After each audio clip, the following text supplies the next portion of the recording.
Selanjutnya, nah ini saya ambil dari artikel salah satu mahasiswa jurnal.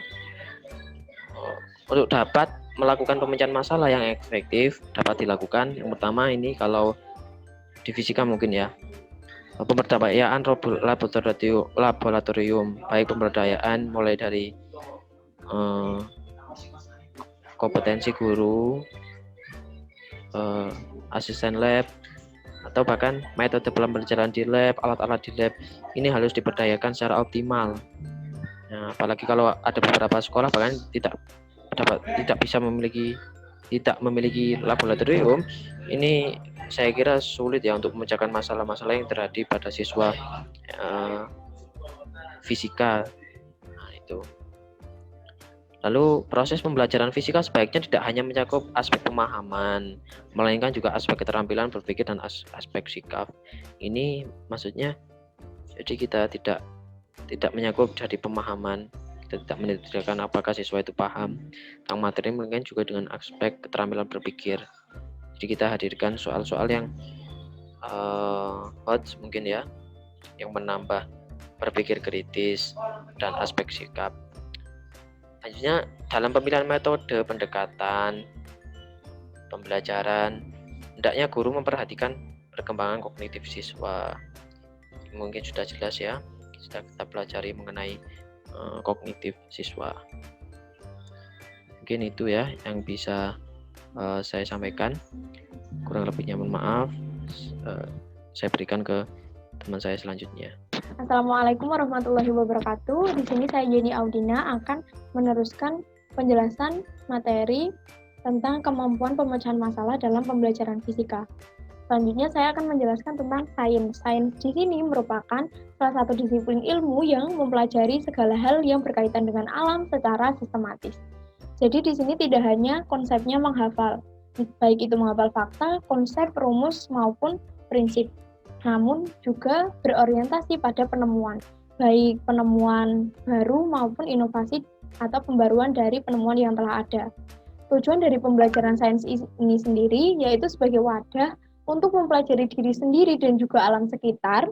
Lalu ketika kita dapat mempelajarinya, maka kita dapat mengembangkannya, yang tentunya pengembangan ini dapat diterapkan dalam kehidupan kita sehari-hari. Nah, selanjutnya ketika kita membahas sains, maka kita akan dapat membahas salah satu bidang spesifik dari sains ini, yaitu fisika. Fisika ini sendiri merupakan bidang yang kita kenal atau berkaitan tentang teknologi dan juga pembangunan. Nah, di dalam pembelajaran fisika ini sendiri terdapat beberapa nilai-nilai positif, yaitu terdapat kemampuan untuk pemecahan suatu masalah, berpikir logis dan analis, lalu melatih ketelitian dan juga berpikir kritis dan tentunya teratur. Nah, akan tetapi dalam kita mempelajari fisika ini sendiri, terkadang kita menemukan permasalahan-permasalahan, yaitu yang pertama, sulit memahami materi fisika. Nah, ini dikarenakan materi fisika yang padat dan juga banyak. Lalu terdapat miskonsepsi materi fisika, karena ketika kita hanya menggunakan metode menghafal, maka kita akan terjadi miskonsepsi. Setelah itu materi fisika yang tidak konseptual, maksudnya ketika kita mempelajari materi fisika, kita tidak mengaitkannya dengan kehidupan atau kejadian kita sehari-hari, dan kurangnya ketertarikan peserta didik. Nah, ini dapat dilatar belakangi pada penyampaian materi dari guru yang monoton atau yang konvensional, yaitu dengan metode ceramah saja.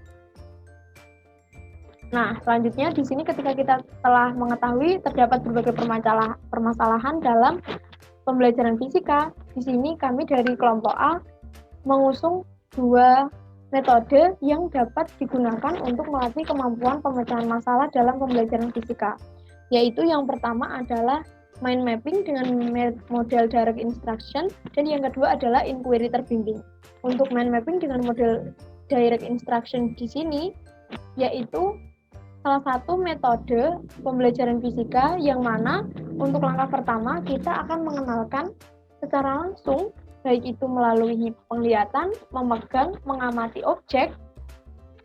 Lalu ketika peserta didik telah melakukan aktivitas tersebut, maka peserta didik akan diminta untuk membuat mind mapping yang tentunya dengan kreativitas dan juga efektif, karena di mind mapping ini akan disampaikan hal-hal yang sifatnya penting atau inti-inti dari materi pembelajaran fisika, dan juga tentunya menyenangkan karena akan dibuat dengan ilustrasi gambar-gambar dan juga warna-warna. Nah, di sini telah kami tampilkan satu contoh mind mapping, yaitu tentang usaha dan energi. Selanjutnya, metode yang kedua adalah inquiry terbimbing.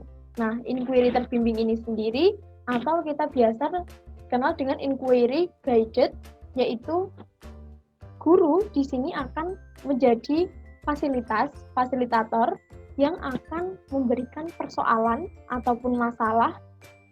Lalu siswanya nanti diminta untuk mengidentifikasi, menanyakan, menelusuri, dan memecahkan masalah. Nah, ini ada kaitannya dengan model direct instruction tadi. Ketika kita memberikan secara langsung, misalkan video pembelajaran atau video ilustrasi ataupun alat secara langsung, maka di sini siswa diminta untuk mengidentifikasi.